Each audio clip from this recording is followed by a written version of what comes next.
Good morning, everyone. Welcome to the Unitarian Universalist Congregation of Phoenix. I'm Benji Messer, music director. I use he, him pronouns. Our opening hymn is the peace round, circle round for freedom. And so though I am sitting down, I invite you all to stand and to sing together with us. And we'll get those words on the screen for you.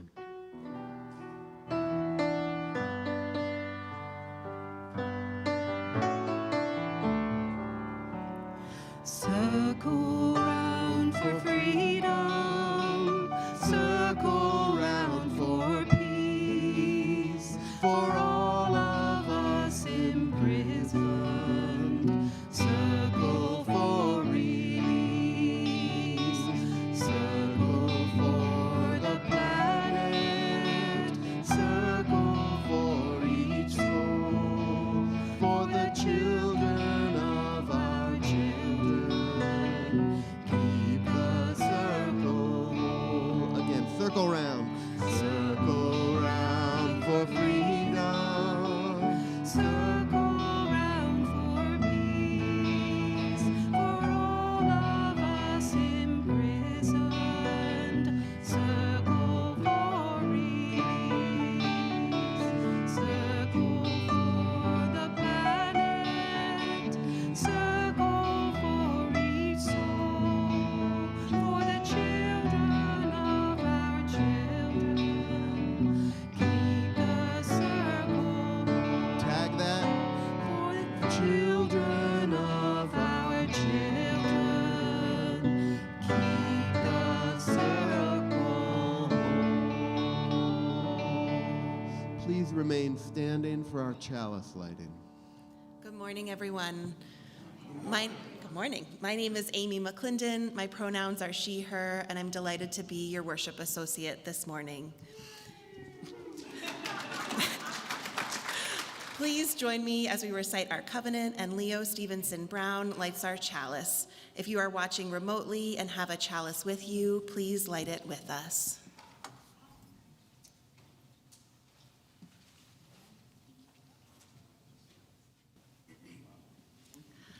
Love is the doctrine of this congregation. The quest for truth is our sacrament, and service is our prayer. To dwell together in peace, to seek knowledge in freedom, to share our strength in fellowship, thus do we covenant. Please be seated. Again, welcome. The Unitarian Universalist Congregation of Phoenix strives to be a spiritual community for our time, one that is theologically diverse, radically inclusive, and justice-centered. Our doors swing wide to embrace all who seek a welcoming place. May our worship today be a source of inspiration, a comfort in challenging times, and a call to action. If you are new here, we are so very glad that you found us this morning. I have a few announcements. If you are interested in learning more about UUCP, please join us for our monthly Get to Know UUCP gathering at noon after our service. And last Thursday, many from UUCP were among the 5,000 people who formed a diverse community at the People Over Billionaires March and rallies in Phoenix. All were inspired to fight for dignity, justice, and public investment in our lives as they heard from faith communities, immigrants, educators, students, veterans, workers, and the LGBTQ+ community. Benji Messer's band energized the crowd. Katie Resendez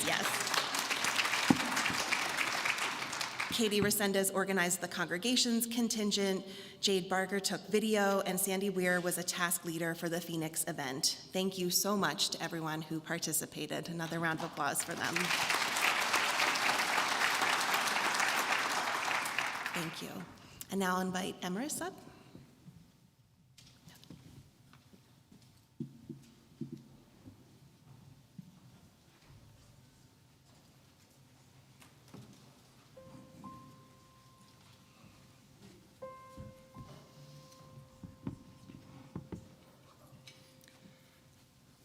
It is the custom of this community that when a death occurs amongst us, we light a candle in their memory for our Sunday service. Today, it is with a heavy heart and deep sadness that Gary will light a candle today for longtime UUCP member Marshall Smart. He died unexpectedly last Thursday on May 1st. Marshall, having recently celebrated his 80th birthday, lived a vibrant and energetic life, and this news is surprising and tragic for all who knew him. Marshall and his wife, Julie, have been members of UUCP since April of 1995. 30 years of active participation in the life of our congregation. Marshall served on numerous boards and committees over the years, including his recent service on the UU Foundation Board. Married for 56 years, Marshall and Julie built strong connections within this UUCP community, frequently sharing their passions for hiking and travel and other interests with all their UU friends. Julie prepared this statement to be shared during Joys and Sorrows today. We'll share it now.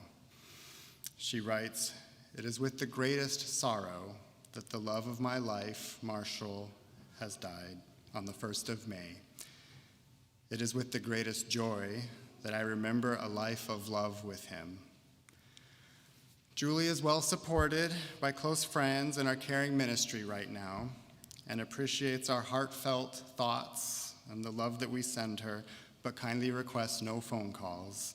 However, close friends are invited to reach out by text. Let us all just take a deep breath and send Julie our love today. Send our love to each other. And may this candlelight glow brightly through today's service in honor of Marshall's life.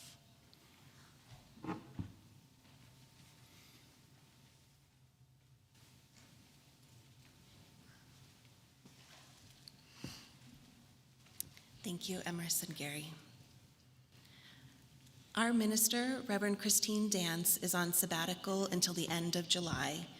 During her sabbatical, we are hosting many guest preachers, and today we are thrilled to have our own Keith Brown joining us in the pulpit. Keith, please open our service.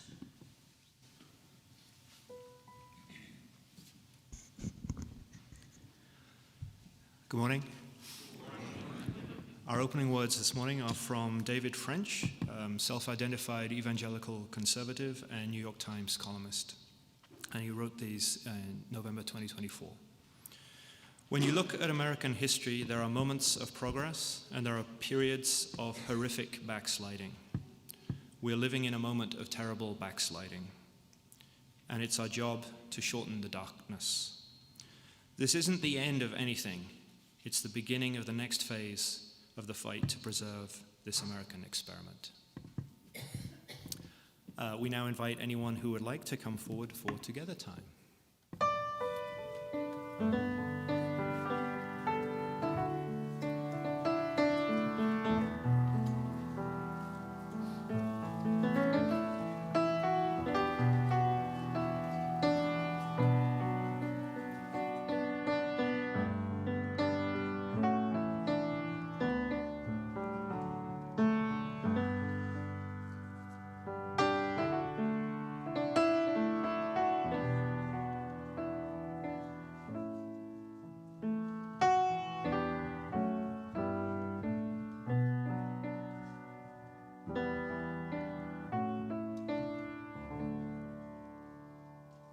As we bring our community together here, we also want to welcome in our community that's joining us via Zoom today. If you are here on Zoom and feel comfortable turning on your camera, we would love to see you, give you a wave, and send our love to you.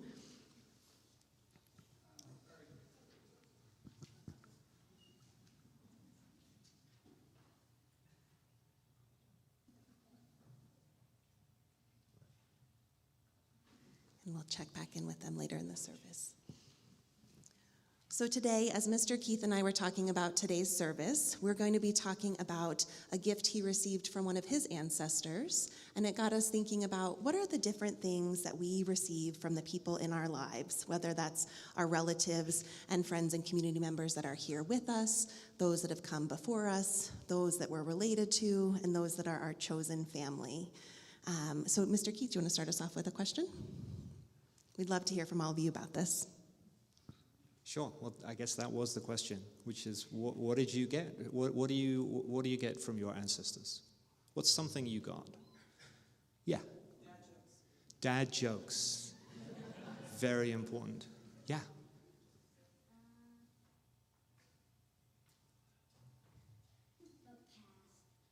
The past. That is a big gift. Yeah.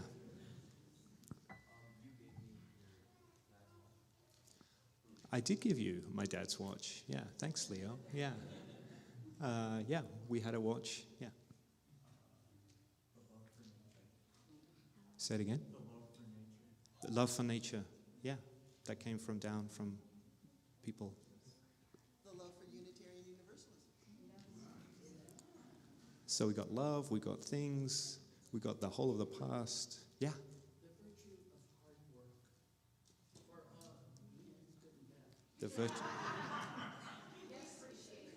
The virtue of hard work. So there's a lot. There's a lot then to be, yeah. Love of creative writing. Love of creative writing. So a lot of love, yeah. Experience of many cultures. Yeah. The right to vote.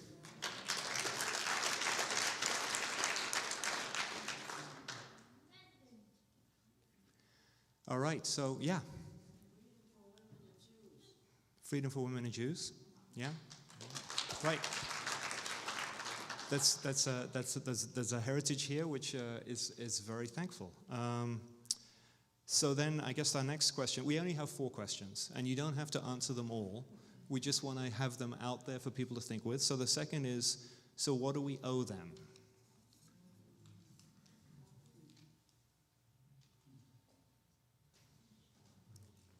It's a harder question. The continued fight. The continued fight? Say again? Remembrance. Gratitude. Forgiveness. Yeah. Use the gifts. Okay. I'm sorry, I missed you. Yeah. Love. Love. Give them love. Yeah.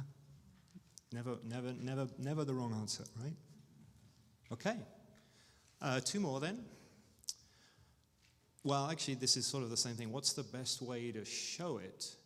Because they might not get the message. So what's the best way to show that as you go forward? Okay, actions and behavior. Lead by example. Tell your children. And their children. Yeah, so pass it forward, right? Okay. And the last one, which again, don't have to answer. What if we don't like or agree what they left us? Learn from it. We have the power to change it. Let it go.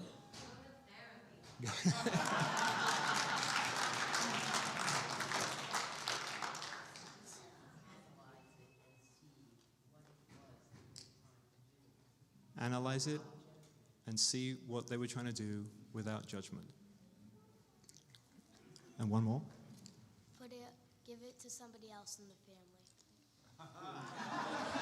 Even if you don't like it? Yeah. Recycle.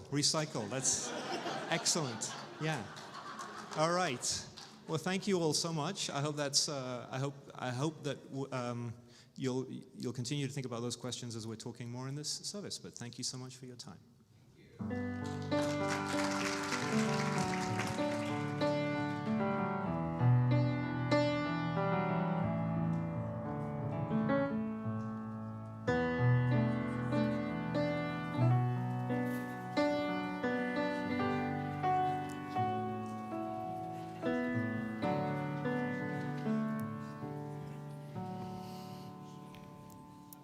Each week, we split our offering between this congregation and an organization that shares our values. For May, our Share the Plate partner is Desert Star Institute for Family Planning. Their mission is to create equitable access to reproductive and sexual health care while centering Black and Indigenous people of color.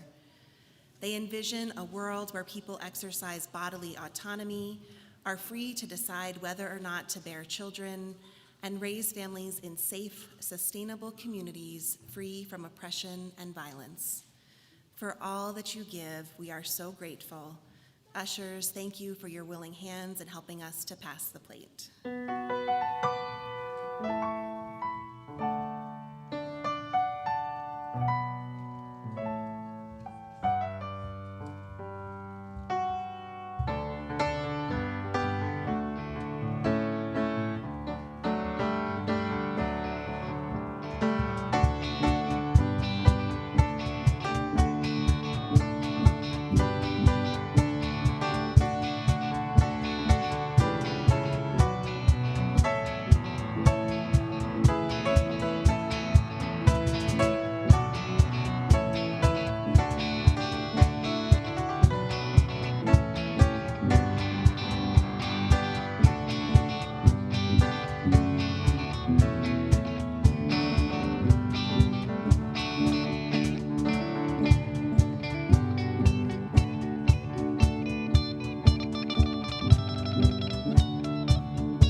We recognize that our lives are interconnected. Part of our journey as a community is to share our significant milestones, our joys and our sorrows. If you're here on Zoom today and you'd like to share something, please drop a note in the chat. If you're here and would like us to read a joy or sorrow next week, you can fill out a card. They're on the table at the back of the sanctuary. Today, Mark Hayduke Grenard shares that one of my best friends, Richard of Alcuin Bookstore, died on Monday. He was 85. Mark, we're holding you in our hearts during this time. And Tony Harrison shares Jacob Hayes got accepted to medical school last Monday.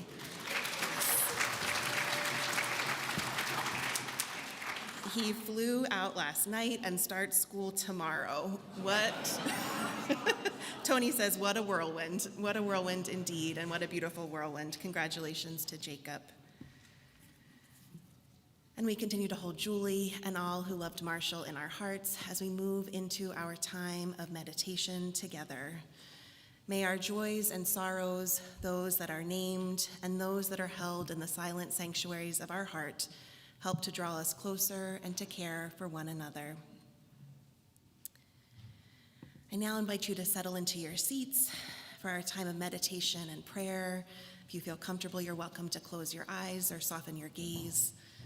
Our meditation this morning is from Indigenous scholar Dr. Uriah Seledwin. Bring your attention to the center of your chest. Allow your chest to open and relax. Try to find that moment, that very place in the center of your chest. That's where you breathe in. It opens and there is a pause. And as you breathe out, it relaxes until again it reaches that pause.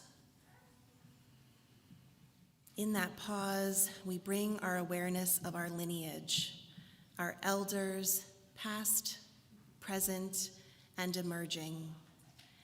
In that pause, we honor the richness of their legacy. We recognize the complexities as well of our lineages. So in that place of pause, in that center of your chest, aim to hold that complexity with openness, with vastness, and with the return to that place of pause. And in your continued breathing, feel a sense of belonging and connection to the vast lineage of living beings and our Mother Earth, ever expanding, ever welcoming in the center of your chest, within your heart and in your breath. We'll take a couple more breaths together.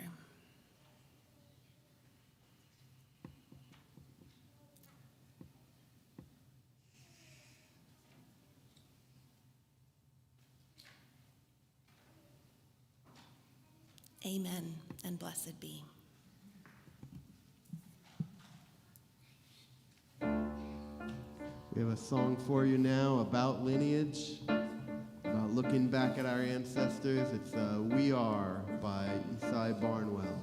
Please rise in body and spirit, whichever feels most comfortable to you, and let's sing together.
This morning, we have a reading from the Joint Statement on Legislative Efforts to Restrict Education about Racism and American History. It was signed by 83 American associations and organizations in June 2021. Knowledge of the past exists to serve the needs of the living. In the current context, this includes an honest reckoning with all aspects of that past. Americans of all ages deserve nothing less than a free and open exchange about history and the forces that shape our world today, an exchange that should take place inside the classroom as well as in the public realm generally. To ban the tools that enable those discussions is to deprive us all of the tools necessary for citizenship in the 21st century. A whitewashed view of history cannot change what happened in the past. A free and open society depends on the unrestricted pursuit and dissemination of knowledge.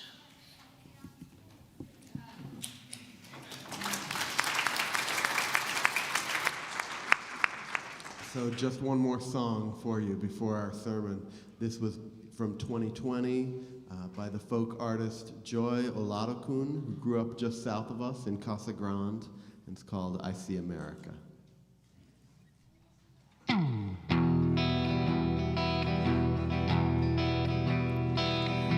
saw God out on the block today. He was darker than the preachers say, with a teardrop tattooed on his face and dirt in his fingers. I heard angels when they laughed that way, that people do when they have known true pain. For his sins I don't know who's to blame. What choice was he given in this world that we live in?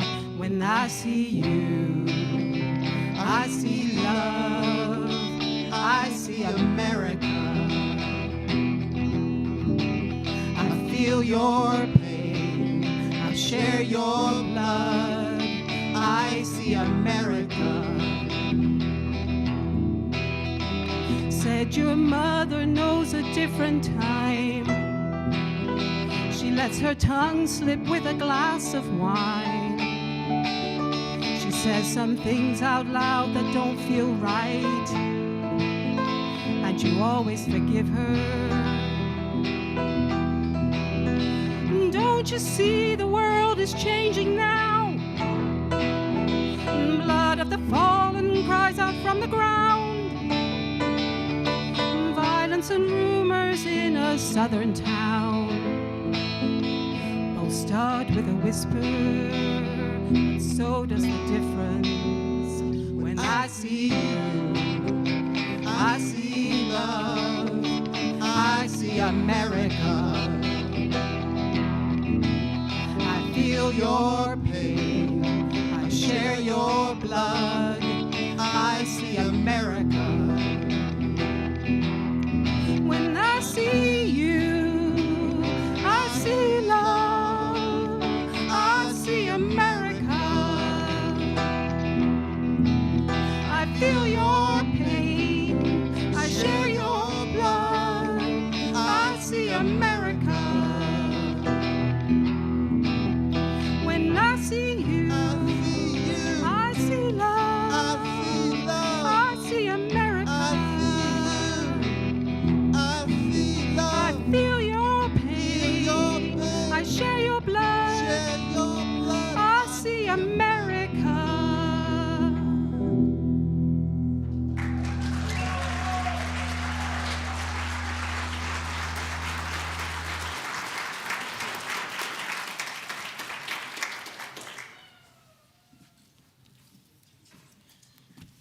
Thank you so much. Follow that, they say, right? Just setting you up. For what? Good morning, everyone. My name is Keith Brown. I use he, him pronouns. Today's sermon and service is about historical curiosity, what some, including my son Leo, call, with this gesture, nerd work. So talking about historical curiosity as spiritual practice, and specifically how unwrapping a gift from my ancestors has expanded my horizons and helped me better understand why people who are managing trauma, feeling threatened, or facing change crave simple stories. Specifically, I want to talk about a letter I got from my great-great-grandfather in 2021. What it taught me about the present, and how I plan to keep drawing on those lessons to advance UU principles for the future. So a little bit more about me again. If you don't know me, I am co-presidential trailing spouse to Shelley Stevenson.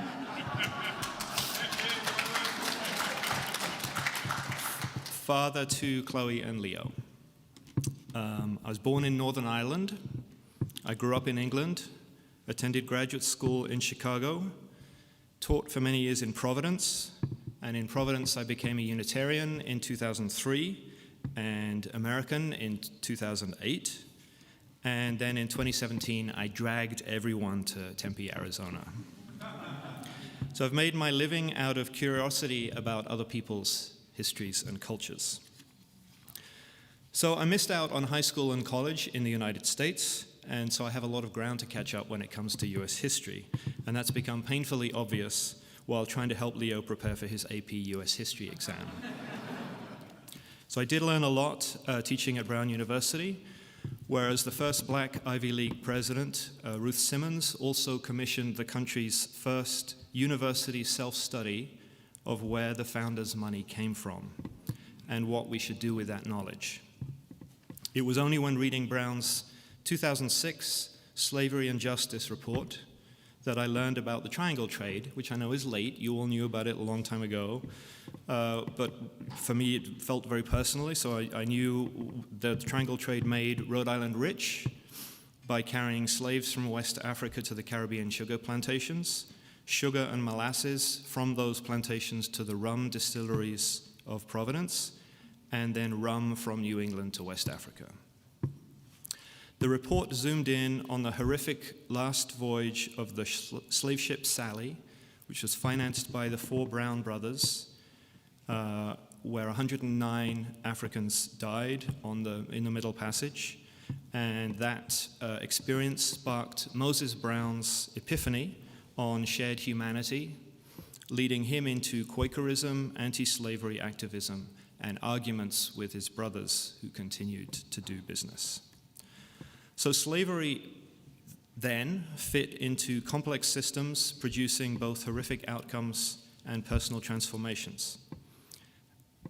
I kind of understand why that isn't interesting to some people, but since coming to the United States, I've taken it for granted in a country that celebrates freedom of inquiry, expression, and opinion, that no one would question my interest or challenge my freedom to read or teach about those clashing views. I shared, in other words, the sentiments expressed in the reading that Amy shared with us. I was already all in on an honest reckoning with all aspects of that past, incorporating and connecting economic, social, psychological, and religious dimensions. So with all of that, you can probably imagine, remembering this, right, how excited I was to get a letter from my great-great-grandfather. I love first-person narratives. I love stories that are anchored in the material world. And there's still for me a certain thrill in any handwritten document, because until it's scanned or transcribed, it is utterly unique, and you can retrace its actual journey. So in this case, the letter passed through a lot of people's hands to reach me. I found it as I was clearing out a storage closet in my parents' flat in England in September 2021. My mother had kept it when my father passed away in 2013. My father had kept it when sorting through his mother's papers when she died in the late 1990s. And she had kept it when her father, my great-grandfather, died in 1964. And then he, my great-grandfather, who was the first recipient and reader of the letter when it was written back in 1912, had kept it through 2 world wars and 50 years of dramatic social changes. So all these people to whom I'm directly related faced a decision. Do I keep this or do I throw it away? And for the letter to reach me, they all had to choose the first option. And I'm deeply grateful for that, and I've decided to honor them by continuing to keep it. I don't know if any of them read it as closely as I have, or discussed it with others, I do know that none of them ever mentioned it to me, but I think and hope they kept it with the idea that one day someone would do more with it, as I am now in the age of Ancestry.com, online communication and reference services, and powerful search engines and analytical tools. So, the letter is from my great-great-grandfather, whose name was William H. Gilbert, to his son-in-law, my great-grandfather, H.J. Decker, in Liverpool, England. The 10-page letter, sent and first received in July 1912, begins as an answer to a simple question that H.J. had asked his father-in-law: what is it like to go to war? H.J. in 1912 was an officer in the British Territorial Army, the equivalent of the U.S. National Guard, and he wanted to pass on to the young soldiers he commanded some of the direct recollections he had heard from his father-in-law, Gilbert. So the first thing the letter confirmed was something I'd heard from my grandmother growing up, but I hadn't really thought about for a while. So long before I traveled to Chicago, met and married Shelley, moved to Rhode Island, and became a U.S. citizen, I was already connected to America. So the proof was here in my hands, as my great-great-grandfather wrote this letter from America, and he began by recalling that in April 1861, he volunteered to fight in the Civil War, and then outlined his 3 years of military service. So I had known about the first ever naval battle between ironclad ships, Merrimack and the Monitor. Anyone? AP US history? Okay, good. And the decisive Battle of Gettysburg, 1863, which turned the war. And it turns out that my great-great-grandfather was there at both of those historical moments. He was then wounded at the Battle of the Spotsylvania Courthouse. Nope, less known. He was wounded in 1864, lost his foot, and that clearly plagued him the rest of his life. He mentions it multiple times in the letter. So the letter was stories of witnessing death and suffering trauma, but the letter also includes reflections on the war's larger causes and consequences. And in among the combat stories is the following paragraph. There never was a war, in my opinion, that was as useless as ours. For by listening to reason and common sense of such men as B.H. Hill and Alex Stevens, matters could have been amiably settled, and to the best interests of all.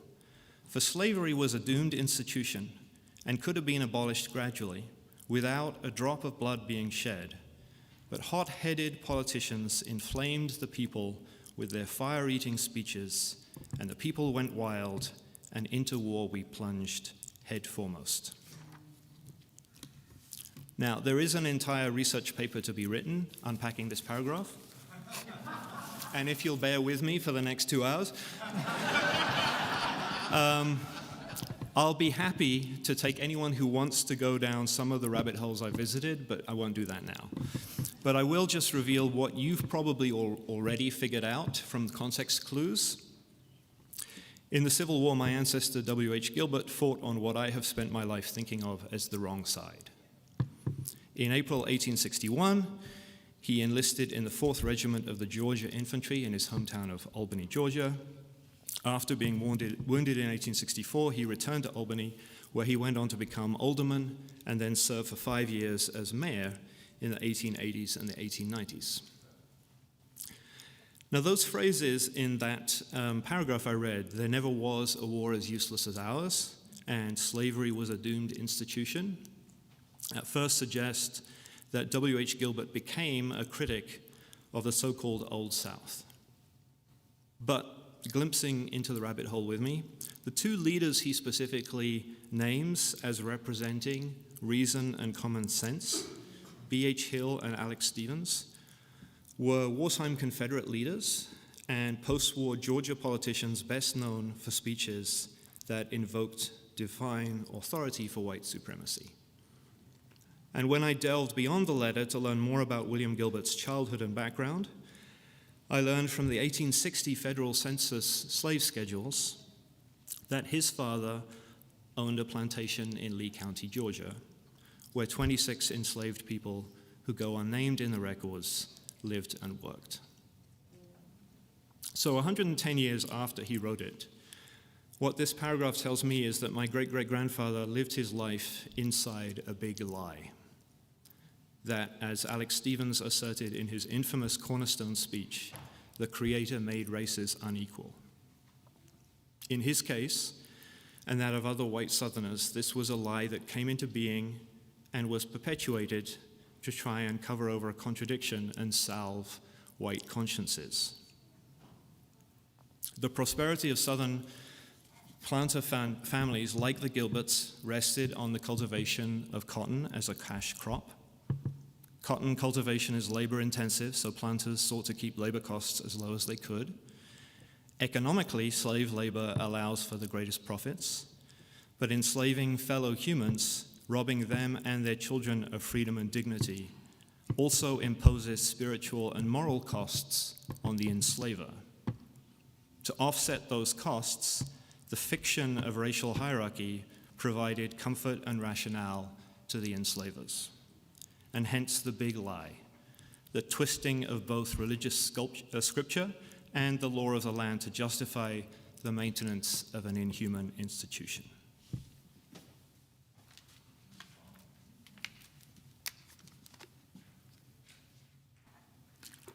So in April 1861, as an 18-year-old, William Gilbert signed up to defend that institution. And in 1912, at age 69, he acknowledged that the system was no longer viable, but he still expressed the belief that politicians who, in their words and actions, did all they could to keep their black fellow Americans from equality and freedom represented reason and common sense. Now, I don't know how any of this landed with his son-in-law, H.J. Decker, reading it in Liverpool in 1912. I don't know if and how he responded to this letter. I do know that they didn't have long for any subsequent correspondence, as Gilbert passed away later that same year. And as I said before, I also know that H.J. and then his daughter Chloe, my grandmother, and then my father, all thought it was worth preserving the letter for future generations. And so because of all that, this historical source ended up with me in September 2021. Now, September 2021 is the same year as our reading, which was issued in June, when a coalition of scholars and educators declared that Americans of all ages deserve nothing less than a free and open exchange about history and the forces that shape our world today. That statement came as educators in at least 18 states, including Arizona, were facing a flurry of bills introduced in state legislatures designed to prohibit or penalize the teaching of concepts defined as divisive. You may be wondering what a divisive concept is. It is defined in President Trump's Executive Order 13950, Combating Race and Sex Stereotyping, which was issued in September 2020. The basic premise of that executive order, or the basic claim, was that to examine race relations in the United States is to promote racist views, and it creates discomfort and fosters friction. Ostensibly new perspectives on US history, it claimed, are in fact misinterpretations designed to divide us and prevent us from uniting as one people in pursuit of one common destiny for our great country. It went on to say that anti-racist and diversity training materials inflict harm disproportionately on white folks and are therefore discriminatory.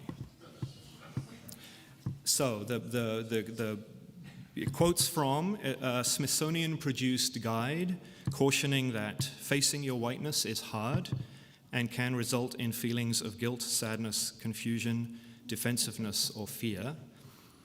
And so the executive order concludes from that it's much better then for the country's unity not to face whiteness. So the executive order was revoked by President Biden when he came into office in 2021, But in a sort of zombie-like fashion, it resurfaced in multiple state legislatures where the Republican Party held a majority. So in these 18-plus states, bills cut and pasted language from Executive Order 13950, regurgitating in particular the 9 divisive concepts. Some went further, explicitly forbidding teachers from using specific resources, including, for example, the 1619 Project. In all cases, these partisan bills construed critical thinking or debate about US history as attempts to shame and silence other views. Professional educators everywhere pushed back. Before that joint statement, one effective and inspiring riposte came from the Board of Elementary and Secondary Education in Louisiana. Their statement, in opposition to Louisiana House Bill 564, which basically reproduced the executive order, concluded as follows. The truth is that systemic and institutionalized racism and sexism do exist. Denial of such truth-telling, not indoctrination or blaming, prevents our state and country from an important acknowledgement that is required to move into a new day united. We believe this bill would prevent the truth-telling and honesty about our past required for writing a brighter future and history for all families here. So this statement from the Board of Elementary and Secondary Education in Louisiana was effective because in Louisiana the House Bill 564 was withdrawn, but it's inspiring because it reclaims unity for the curious and the critical. And in so doing, it offers me a way to understand my great-grandfather better. So he and I agree that unity is better than its opposite. We both, in our different historical settings, lament the power of hot-headed politicians with their fire-eating speeches who preach division. But if we drill a little more, or I drill a little more, we differ. Gilbert's unity was closed, narrowing, and selective. The leaders he admired wanted to restrict the expansion of rights and participation that post-Civil War Reconstruction promised. They fiercely fought to shut out, silence, or exclude alternative voices, and they told wounded people, like my great-great-grandfather, that excluding others was the best path forward toward the comfort and security that they craved. So I've been lucky to have a different experience of American citizenship so far. I see unity as in being open, expansive, and accepting. We find common ground through a framework of rule of law, respect for others, and belief in the worth and dignity of everyone. We all benefit from the multiple talents and perspectives of our elders and our peers and of newcomers to our community. They broaden our horizons and enrich our imaginations. Through his upbringing as the son of a Southern plantation owner, his military service alongside fellow white Southerners, and his political support for politicians who fought to maintain exclusive systems of rule, my great-great-grandfather was stuck thinking about unity as a value that was under threat. I can see how his life experience fueled his beliefs and his actions over 100 years ago, when his opportunities to engage in robust dialogue and exchange with different opinions was limited. He thought adding new voices and perspectives would subtract from his well-being. I have the choice, the freedom, and given the privileges that all these ancestors opened for me, the obligation to challenge that narrow vision of unity, and I choose to do so. In particular, I choose to see new perspectives on the past or new information, not as a threat to my being, but as an opportunity for becoming. I see them as adding to or multiplying what's possible rather than subtracting from or dividing what we have. I appreciate the Smithsonian's warning that facing whiteness can result in feelings of guilt, sadness, confusion, defensiveness, or fear, but I don't appreciate the suggestion expressed in Executive Order 13950 or the House bills that people around me designed to make me feel those things. I actually would go further, and I don't think that anyone is invested in me feeling those things. Nor do I accept the premise that these negative emotions necessarily outweigh the positive, the joy of learning, the thrill of discovery, and the hope expressed by those Louisiana educators that honesty helps us write a brighter future. So I started with the suggestion that historical curiosity can be a spiritual practice. Our ancestors, whether through family, faith, or country, have gifted us with tools to make things better, not just for ourselves, but for those who come after us. None of those ancestors, I believe, set out with the goal of controlling or limiting what we did with the gifts they left us. I imagine, like the best educators I've known, they trusted us to find our way forward. I take my great-great-grandfather's letter then as an invitation to know him and his world better, to see him in all his complexity, and to better understand where our values align and where they diverge. So my hope is I've sold you on the joy of nerd work,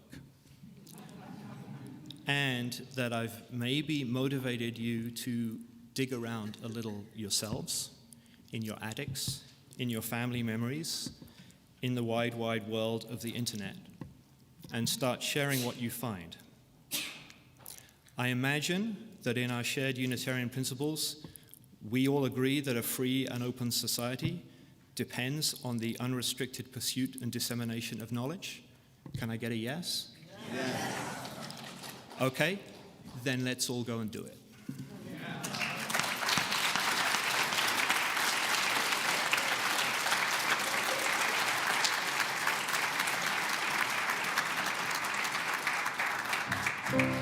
Keith, thank you. That was amazing. It is not easy to read all of that nonsense with a straight face. I know, it wasn't easy for me to hear it. I kind of want to do like a Punch and Judy show where we hear that sermon again, but we hiss and boo whenever we hear something that's not true. But instead, let's just sing together. We'll sing We Shall Be Known by Carisha Longacre of the duo Ma Muse. Please rise in body or spirit and join us.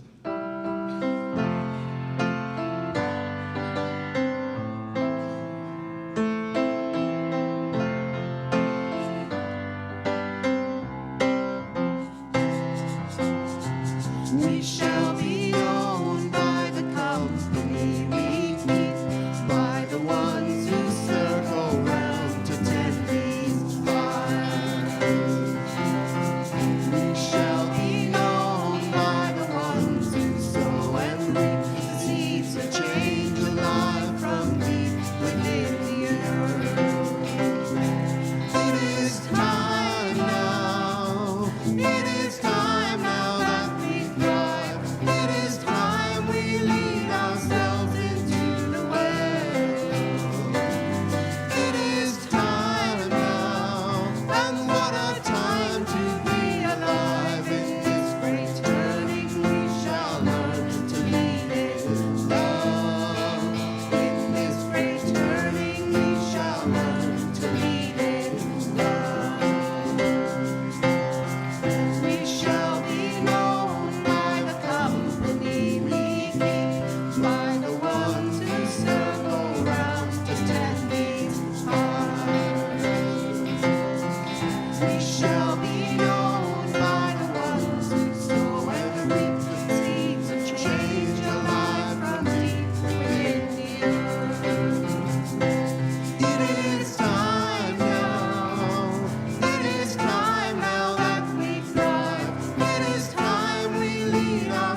Thanks, everyone. So after service ends, our coffee hour will be in the Johnson Room, just across the patio. And for those like me who Johnson Room didn't mean anything when I first arrived, you go through those doors and to the left.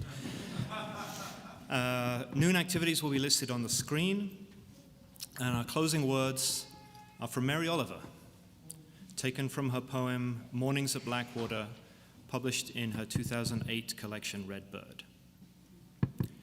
What I want to say is that the past is the past, and the present is what your life is, and you are capable of choosing what that will be, darling citizen. So come to the pond, or the river of your imagination, or the harbor of your longing, and put your lips to the world and live your life. Go in peace, go in love.